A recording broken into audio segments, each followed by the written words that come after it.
It was still dark when Eli Carter saddled up his mare.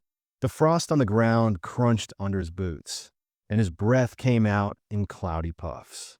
He kept his head down, the weight of another sleepless night pulling at his spine.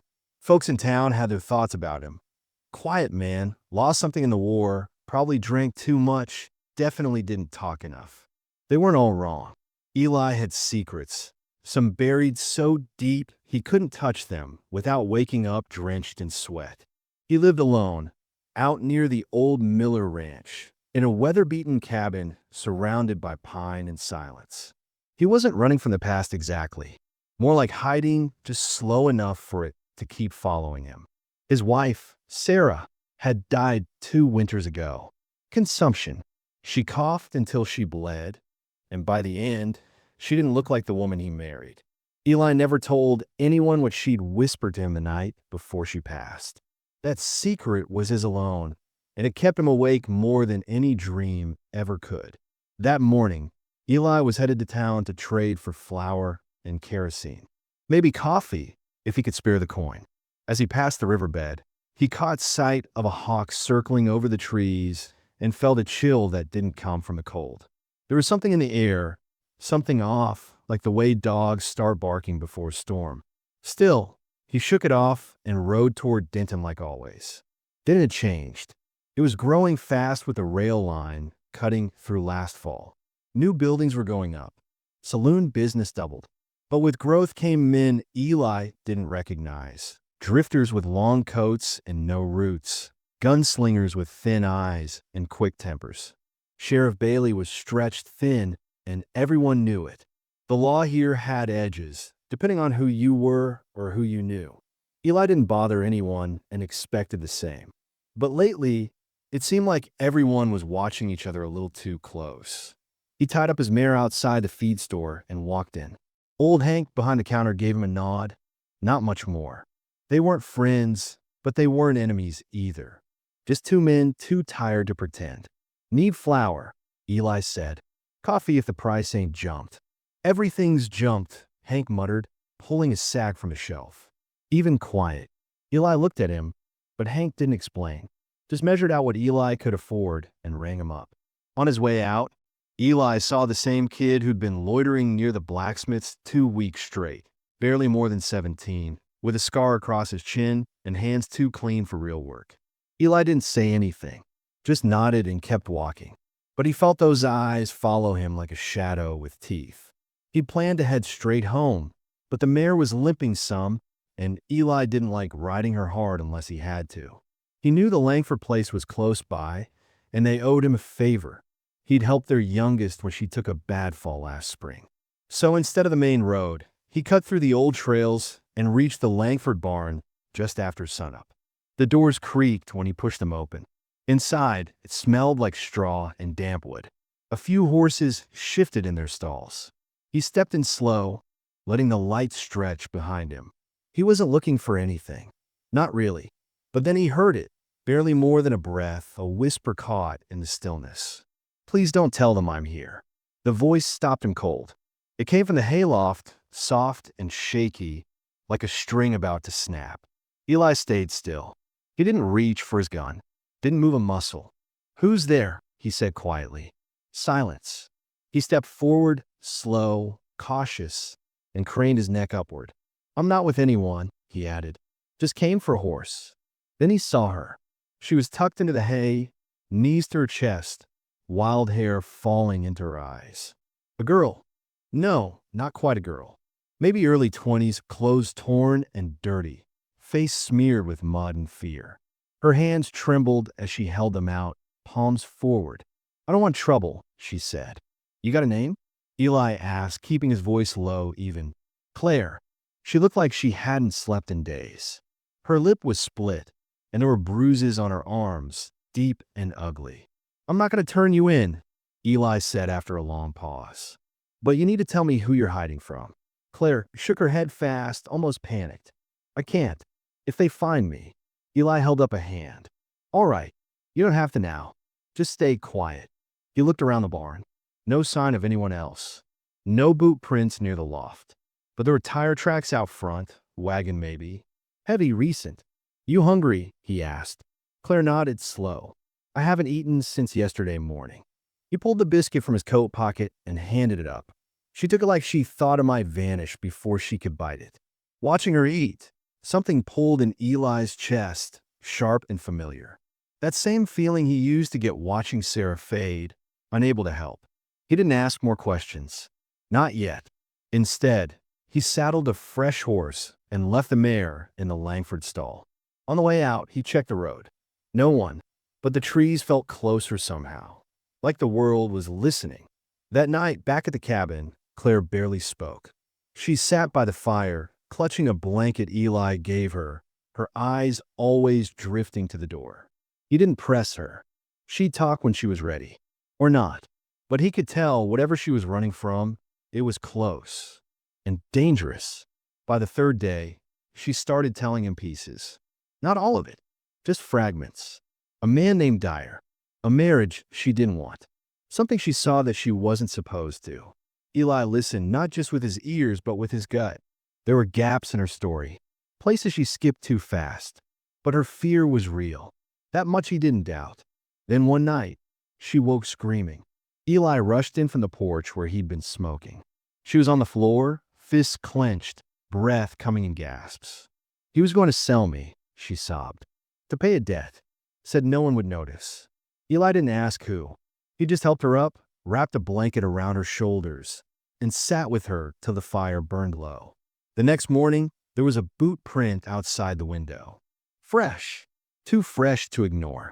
Eli didn't say anything to Claire, but he didn't go into town either. He loaded his rifle and walked the edge of his land, checking every trail. Whoever was looking for her, they were getting close. And Eli had a choice to make. He'd seen what fear did to people, seen how fast the world turned ugly when no one was watching. And somewhere deep down, maybe he wasn't just helping Claire. Maybe he was trying to fix something in himself that broke a long time ago. Something he'd buried along with Sarah. But he also knew this wasn't a simple rescue. This was a game, and someone else had already made their move. Claire stayed quiet most of the time, but Eli could feel the weight of her watching him. In the mornings, she moved slowly, still unsure if the safety he offered was real. By the third week, she started helping with chores, gathering kindling, sweeping the porch, boiling water for coffee. He didn't ask more about her past, though it hung between them like smoke, always shifting, never settling. But the silence gave way to something else too. Something soft and slow. The kind of understanding that grows between people who've both been hurt in ways they don't talk about. Eli wasn't sure what to call it, but he knew better than to trust feelings too soon. He'd kept her hidden this long, but the town wasn't far, and people had started asking questions. Sheriff Bailey stopped by one morning under the pretense of checking on Eli's fence line. He sat stiff in the saddle, eyes narrowed under the brim of his hat.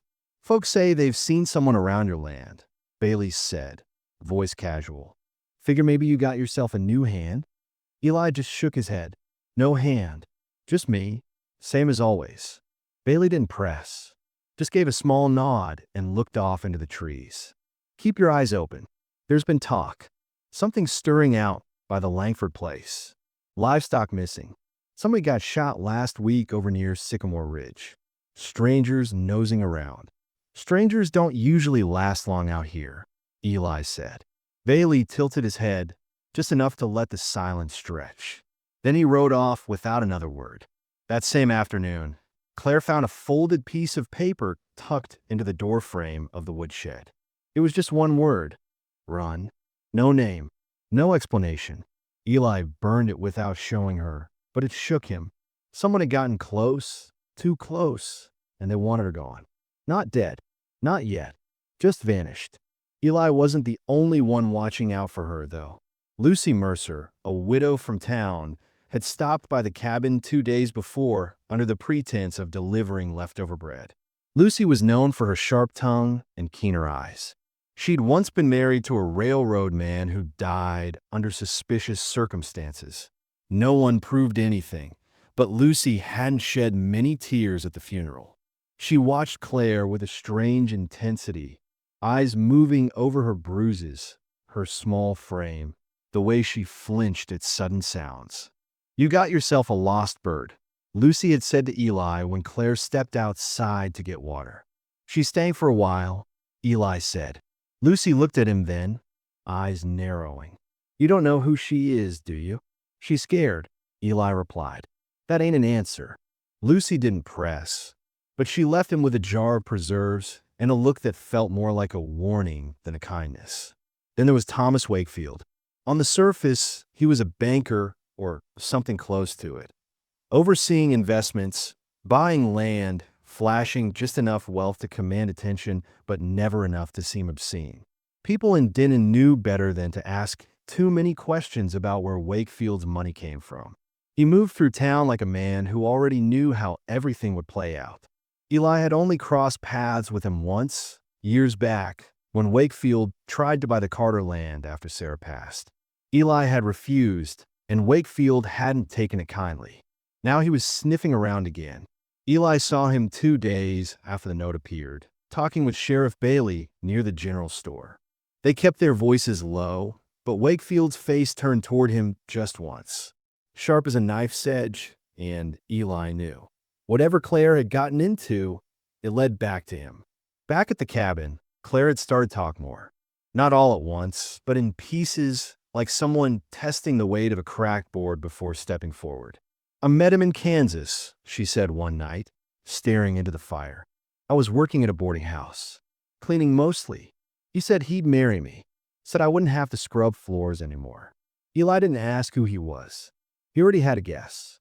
Claire picked at a loose thread on her sleeve. But he wasn't what he seemed. He had these men. They'd come and go, always carrying things. Envelopes, money, sometimes worse. I heard them talking one night about land, deeds, and people, things they were doing to get control. "Blackmail?" Eli asked. She nodded. "And worse. I saw something I shouldn't have. Something about a girl who disappeared. I tried to leave, but they locked me in the house. I only got out when the cook helped me slip through the cellar door. And now they want to find you." Claire didn't speak for a long time after that. That same night, someone shot at the cabin. Just one round, through the kitchen window. It shattered a cup near the stove. Eli hit the ground, pulled Claire with him, and crawled to the rifle rack. But by the time he reached the door, the shooter was gone.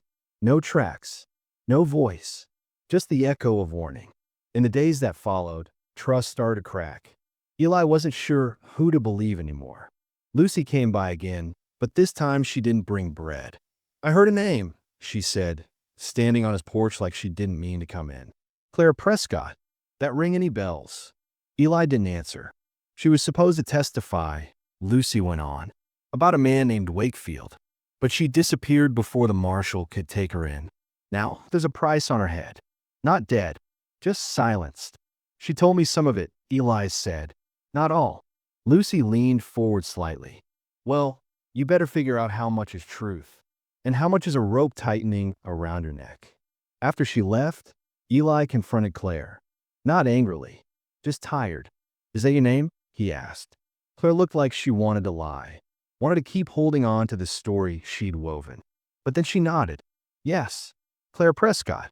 I was supposed to testify against Wakefield. I backed out. I was scared, but I didn't know what he was capable of until I tried to run." Eli stared at her for a long time. "You dragged me into something that could get us both killed."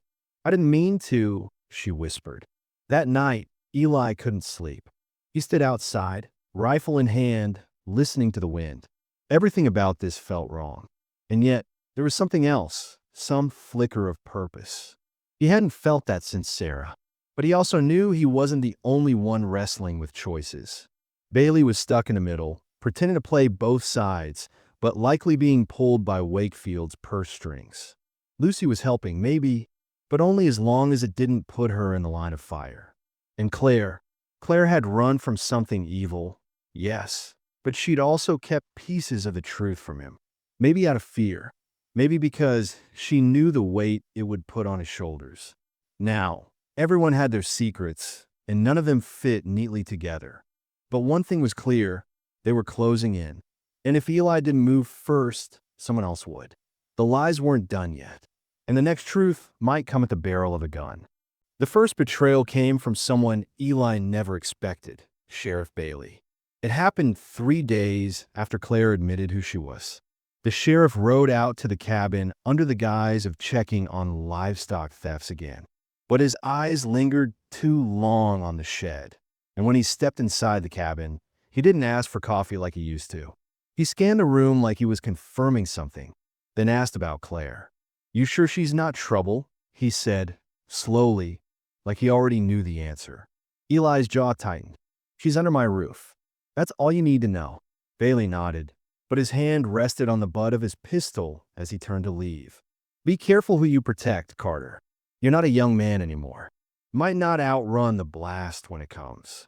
An hour later, Claire found a mark carved into the back of the woodshed. A simple X, freshly cut. It wasn't a message for them. It was a signal. Someone had tagged the cabin. That night, Eli set up watch in the barn. Claire stayed inside, sitting in the dark by the fire, too scared to even light a candle.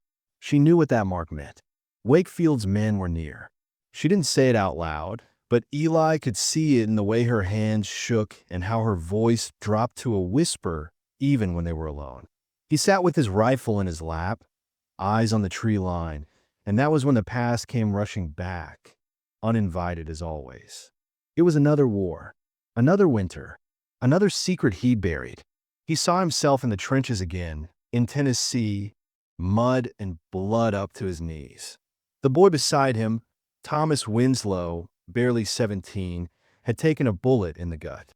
He bled slow, whispering for his mama, whispering for it to stop. Eli had held his hand, promised he'd be okay, promised he wouldn't die alone. But that was a lie. Eli left him to cover the line. When he came back, Winslow was gone. That night, Eli learned something about promises. They're easy to give when you know you'll never have to keep them. Back in the barn, the wind howled, and Eli blinked the memory away. Claire was in the cabin, not some foxhole, but the same weight sat on his chest. He let someone down before.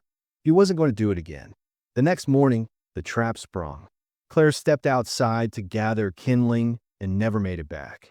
Eli saw the trail, scuffed boots in the dirt, signs of a scuffle, one broken button from her coat. There was no blood. That was the only good news.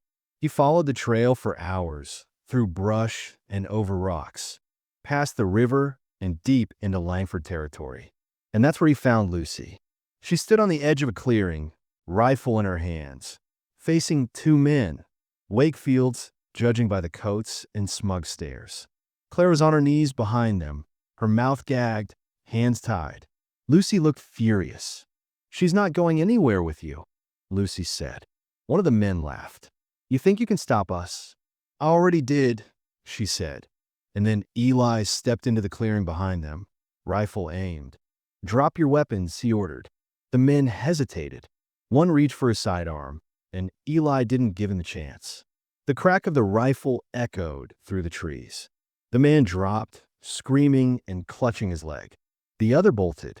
Claire sobbed, but Lucy rushed to her and cut the ropes. They were taking her back to Wakefield. Said he had a buyer waiting. Eli's stomach turned. A buyer? Human trafficking, Claire said, her voice raw. "That's what he's been doing. That's the piece I didn't tell you." Eli didn't speak. Couldn't. Claire kept going. It wasn't just bribes or blackmail. It was girls. Runaways, orphan kids, women no one would look for. I saw names. Photos. They used the train routes. Wakefield worked with a man from Missouri. It was organized. Hidden underland deals and shipping papers. The weight of it hit Eli like a blow to the chest. And now he understood why Wakefield wanted her silenced so badly. She wasn't just a witness. She could bring it all down. But it wasn't over. As they helped Claire to her feet, Lucy spoke quietly. "Bailey knew. Maybe not all of it, but enough. He's been paid to keep the papers buried. That's why no one's ever gone after Wakefield." Eli looked between the 2 women. "So what now?" Claire met his eyes. "Now I testify. For real this time." They couldn't go back to the cabin. It was marked, and Wakefield wouldn't stop until he had her. So they made a plan. Eli knew a man over the mountain, a U.S. Marshal named Grant who'd retired with a bullet in his spine and a hatred for corruption that burned hotter than fire. If anyone could help them get Claire to the courthouse safely, it was him. The journey would take 2 days on horseback. They left at first light, riding hard and quiet, cutting through forgotten trails and old mining paths. Lucy stayed behind, promising to lead Wakefield's men in the wrong direction if they came sniffing around again. On the second night, they camped by an abandoned line shack. Claire sat close to the fire, and Eli watched her carefully. "You ever think about what comes after?" he asked. Claire blinked at him. "After the trial?" "Yeah, if you live through it." She hesitated. "Sometimes, but I don't let myself hope too much. Every time I think I've escaped, they find me." "You're not alone this time," he said. Claire looked at him with eyes that held more pain than her years should have known. "You say that now, but people change their minds." "I won't," Eli said. "Not this time." She gave a small nod. Not quite belief, but not disbelief either. Somewhere in between. The next day, as they crossed the final ridge toward Grant's place, the ambush came. Bailey and 2 of Wakefield's men waited in the valley. They had rifles and high ground. Eli and Claire ducked behind the rocks. Bullets sparked against the stone. "I'll draw them out," Eli said. "You run to the tree line. Circle wide. Get to Grant. Tell him everything." "I'm not leaving you," Claire said, her voice breaking. "You have to. The world needs to hear what you know. And I've got enough blood on my hands for 10 men." She hesitated but then nodded. "Okay." Eli stood, fired 3 rounds to keep the men pinned, then ran down the hill, zigzagging through brush. They followed just as he hoped, gave her the time she needed. It worked. He didn't remember getting shot, just a sharp, hot pain in his shoulder, the way his legs gave out under him, and the world tilted sideways. Then hands grabbed him. Rough. Familiar. "Bailey." He leaned close. "You should have stayed quiet, Carter." But before he could finish, a rifle cracked. Bailey's head snapped back, and he dropped beside Eli. Grant had come. Claire had made it. The next few hours were a blur of noise and shouting, of blood and bandages, and the smell of horses. By the time Eli woke up again, he was lying in a clean bed, his shoulder bandaged. Claire sat in the chair beside him, her face streaked with dirt and tears. "You made it," he said. She nodded. "So did you." Outside the door, Eli heard the sound of men talking. Federal men. Grant had called in favors. Wakefield was being arrested. Claire was safe for now, but the scars would stay. Still, for the first time in a long time, Eli felt something stir in his chest. Not guilt, not fear. Hope. The marshal's cabin sat quiet in the early morning light, but Eli could feel the tension hanging over it like a thundercloud. Grant had done what he promised, secured a safe room, called in trusted contacts, and arranged for Claire to testify at the federal hearing in 2 days' time. But safety was a fragile thing, and Eli had learned not to trust peace when it came too easy. Claire hadn't spoken much since the ambush. She barely left her room, eyes hollow, hands trembling when she thought no one saw. Eli gave her space, but every silence between them felt heavier than the last. He could see her unraveling slowly, worn down by fear, guilt, and something deeper, something she hadn't said yet. Then came the second betrayal, swift and cutting. Eli had gone outside to split wood when Grant's younger deputy, Miles, came riding in faster than he should have. Dust trailed behind his horse like smoke. His face was pale, eyes darting. "It's Lucy," he said, dismounting. She turned. Eli lowered the axe, pulse ticking in his throat. "What do you mean?" "She gave Wakefield a list," Miles said, breathless. "Names, locations, including this one." Eli blinked. "She knew where we were headed." "Exactly. They're coming." The words hit him harder than the bullet had. Lucy, who'd held a rifle against Wakefield's men, who'd lied for them, risked her skin, had turned them in. It didn't make sense. Not until Miles explained the rest. She wasn't working for him at first, he said, but she had a daughter once. Runaway. Disappeared 3 years ago. Word is Wakefield found her, alive, threatened to kill her if Lucy didn't play along. The pieces slammed into place. Claire had said Wakefield traded in the desperate, that he used pain to bind people to silence them. Lucy's betrayal hadn't been greed, it had been desperation. A mother trying to save her child, even if it meant trading someone else's life. Inside, Claire already knew. She stood by the window, watching the horizon. "They'll be here by nightfall," she said. "We don't have time to run." "We're not running," Eli said. Not again, but the strain between them was showing.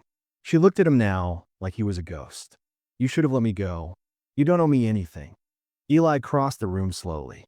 "Maybe not, but I won't let them take you, even if you still don't trust me." She flinched. "It's not about trust. It's about the cost. People die around me, Eli. So let me choose," he said. "Let me be the one who stays this time." They didn't speak again for hours. Just prepared. Loaded rifles. Barricaded doors. Eli and Miles dug trenches around the cabin, setting trip wires and oil cans to warn them if someone crossed the ridge. Grant stayed quiet, watching everything with tired, sharp eyes. He knew what was coming. That evening, as the sun bled over the hills, Grant pulled Eli aside. "I need to show you something," he said, handing him a folder. Inside were letters. Names. Testimonies. One of them was Claire's, her original statement, the one she'd made months ago before she ran. But at the bottom of the folder was a new page. Fresh ink. A federal offer. Witness protection. In exchange for full cooperation. "She can disappear," Grant said. "New name. New life. But they want her to testify live. On record. No sealed files. No anonymity. They want to expose this whole thing." Eli stared down at the paper. "She'll be hunted the rest of her life." "Yes," Grant said, "but so will Wakefield's people." Eli didn't know what to feel. There were no clean victories here, just a different kind of war. But before he could speak, gunfire erupted outside. A warning shot, then shouting. "They're here!" Miles yelled from the porch. Claire burst from her room, already holding the small revolver Grant had given her. The first wave hit fast. 3 men, all masked, firing blindly as they ran toward the cabin. The tripwire caught one, sent him tumbling into the brush. Grant fired through the window, taking another down. Eli and Miles returned fire from a porch. It was a blur of smoke and heat and shouting.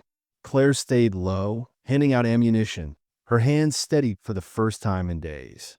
But then the second wave came, and with it Bailey. He called out from behind a boulder. "Eli, step outside. We can end this." Eli shouted back. "You sold your badge for a pocket full of silver." Bailey didn't argue. "You're protecting a woman who'll bring this town to its knees. You think she's worth it? She's worth more than any of you," Eli said. Another round of shots rang out. Miles went down, hit in the leg. Grant dragged him inside. Eli was losing people, losing ground, and still they came. Then in the chaos, Claire stood. She stepped into the doorway, rifle in hand, and shouted, "Bailey, you want me? Come take me." Eli tried to pull her back, but it was too late. Bailey stepped out, weapon raised. "You've got guts, I'll give you that." "Put the gun down," she said. "It's over." He laughed. "It'll never be over, girl. You think you're the only one? There's a dozen more just like you. Scared and forgotten." "I'm not forgotten," she said. "Not anymore." She fired. The shot hit Bailey clean in the chest. He staggered back, dropped his weapon, and collapsed in the dirt. Silence fell. The others ran. Claire stood shaking, the rifle slipping from her hands. Eli caught her before she fell. "I had to," she whispered. "I know," he said. They buried Miles behind the cabin.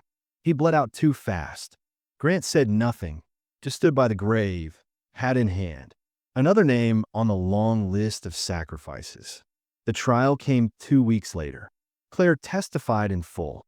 Wakefield was dragged in chains into the courtroom, his eyes burning with hate. She didn't flinch, told every detail, named every name. Her voice never shook. Afterward, she didn't ask where she was going next, just nodded when Grant handed her the papers for her new identity. Eli walked her to the train. The sun was setting again, just like it had the night he first found her in the barn.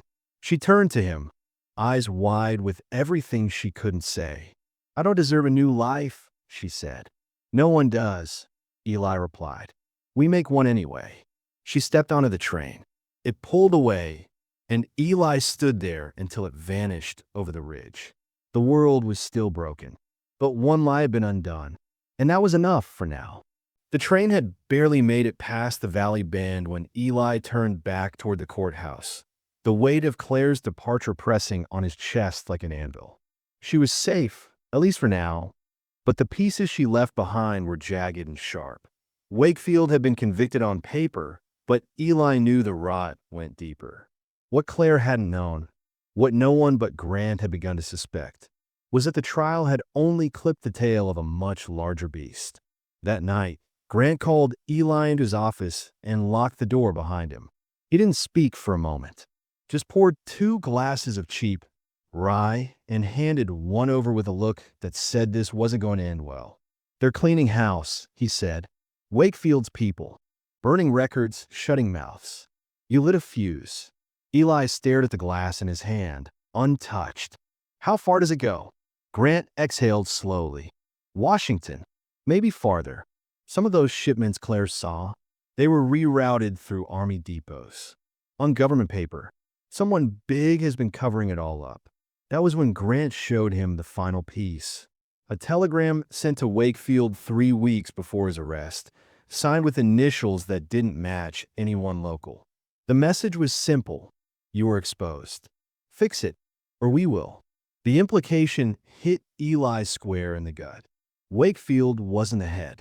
He was a middleman, disposable, and someone else out there had pulled the strings for years. "We can't stop it," Eli said flatly. "No," Grant agreed, "but we can expose it." Eli didn't answer. His mind was already racing. Every lie he'd uncovered, every betrayal, it was all part of a larger web. Clara believed her testimony ended things, but it hadn't. It had just made her a bigger target.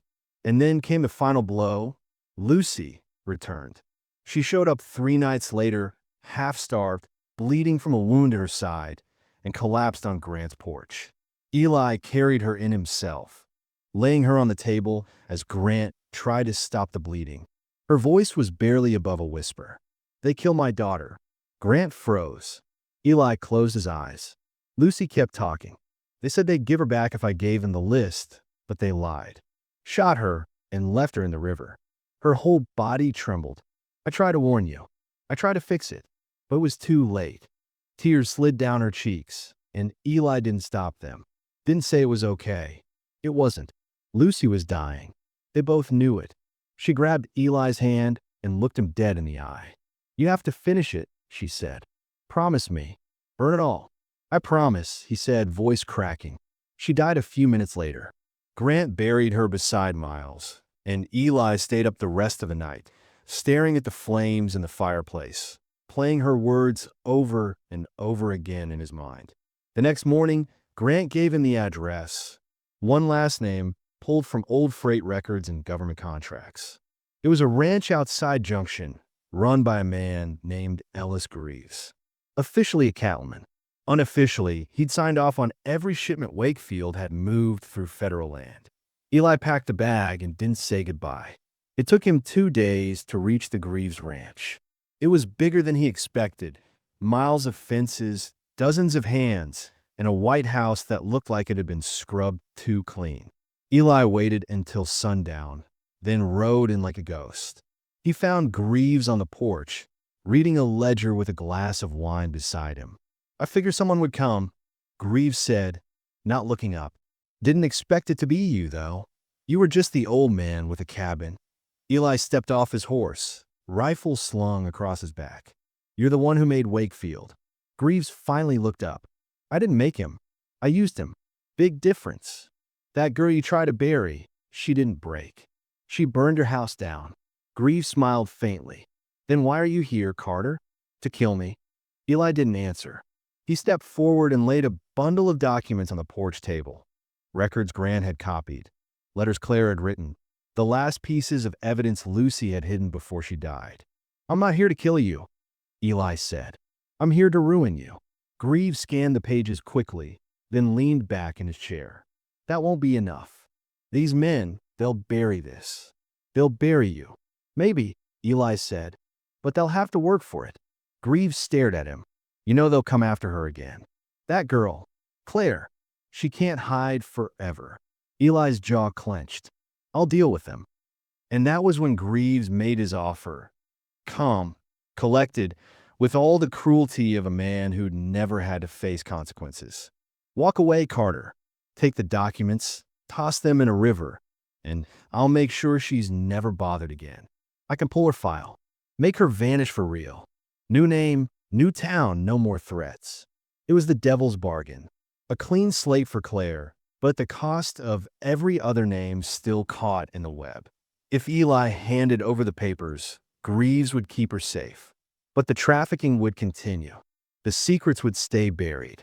Eli stood there, heart pounding. He could end it all right now. Protect the one person who mattered most. Let the rest of it rot, just like everyone else had done. Or he could burn the whole thing down and damn the cost. He thought about Lucy, her final breath. About Miles, about Bailey's cold sneer before the end. About Claire, and the way her hands had stopped shaking when she shot the man who hunted her. And Eli made his choice. He turned and walked away. Greaves shouted after him. You think she'll forgive you when they find her again? Eli didn't turn back. Didn't answer. He rode straight to Denver, handed the papers to the federal marshal's office, and gave a full statement. Names, connections, everything. He knew what it meant. There would be men waiting for him now. Bullets or bribes. Maybe both. But he didn't care. He wired Grant from a station. Just 3 words. It's done. Hide her. That night, Eli didn't sleep. He watched the city lights flicker through the hotel window and thought about a barn, a whisper in the dark, and a girl who'd been hunted all her life. He'd protected her as long as he could. Now the fire would spread, and no one, no matter how rich, no matter how careful, could stop it from burning. Weeks passed. Snow fell softly across the high plains, blanketing old wounds like a quiet promise. The newspapers screamed of a corruption scandal and a federal disgrace. Names were printed, some dead, some vanished, others dragged through headlines and chains. But the papers couldn't capture the cost of unearthing the truth. Eli stayed hidden at first. The marshals offered him protection, a new name, a fresh start. Everything Claire had been given. He refused. He didn't want to vanish. He wanted to carry the weight of his choices, to feel the ground beneath his feet. Grant, no stranger to regret, understood. He found Eli a quiet corner on the edge of a mining town, where questions were few and pasts didn't matter. The land was harsh, the winters cruel, but Eli knew how to endure. Claire, they said, had vanished. Her name erased, her story sealed. Even Grant didn't know where she'd gone. 2 weeks after her testimony, Eli received a letter. Short, no return address. Thank you. I won't waste it. He read it once, tucked it away, and tried not to think of her. But she lingered. In the creak of the porch, the whisper of the wind. Greaves was found dead in an Austin hotel, a bullet in his chest, pistol in hand. Suicide, they claimed. No one bought it. His empire had already collapsed. Fortune seized. Properties gone. His name cursed in the dust. Bailey's widow fought for his pension and lost. His badge was struck from the records, his children driven from town by shame. Lucy's story haunted the most. A mother who betrayed to save her daughter, only to lose her. Her grave, beside Miles, bore a nameless wooden cross. Sometimes a flower appeared there. No one knew who left it. Grant stayed on for a year, then resigned. I'm done fixing what won't be fixed, he told Eli, packing his horse with maps and little else. Maybe I'll find a place where none of this exists. Don't write, Eli said. Grant chuckled. Wouldn't dare. Eli stayed. Winter deepened, nights stretched long. He rebuilt a barn on borrowed land, mended fences, tamed a new horse. He spoke of the past to no one. Not the town drunks, not the preacher, not the stars. Some scars didn't heal. They just grew quiet. But one spring morning, everything changed. Eli was splitting wood when he heard hoofbeats. He looked up, hand on his axe, and saw a rider approaching. The figure dismounted, hood falling back, and there she was, Claire. Older, maybe her hair shorter, but her eyes still carried that fire, softened now by something new. Hope. Eli, she said, voice steady but soft. I couldn't stay away. He dropped the axe, heart pounding. You're supposed to be gone. Safe. I was, she said, stepping closer. New name, new place. But it wasn't home. Not without you. He stared, the world tilting. Claire, you know what this means. They could still come for you. Let them try, she said, a small smile breaking through. I'm done running, and I'm not leaving you again. For the first time in years, Eli felt the weight lift. They talked for hours, words spilling like rain after a drought. She told him of her months in hiding, the loneliness, the pull to return. He told her of the nights he sat on the porch, thinking of her whisper in the barn. They didn't need to say everything. Some truths lived in the quiet. They decided to start over, together. Eli sold the borrowed land, and with Claire, he bought a small plot farther west, where the plains met the mountains. They built a house, simple but theirs, with a porch to watch the sunsets. Claire planted a garden, her hands steady in the soil. Eli raised horses, his laughter returning like a forgotten song. The world didn't forget them entirely. Whispers of their story lingered in Denton, but no one came. Grant sent a letter once, saying the marshals had buried the last of Wakefield's network. The danger was gone. Eli and Claire grew old together, their days filled with small joys, a shared meal, a ride through the hills, the warmth of a fire on winter nights. They never spoke of the barn or the lies that nearly broke them. They didn't need to. Their scars were matched, their peace hard-won. And when they sat together, watching the stars, Eli knew this was the life they'd fought for. Not perfect, not easy, but theirs. And they were happy, truly, deeply happy.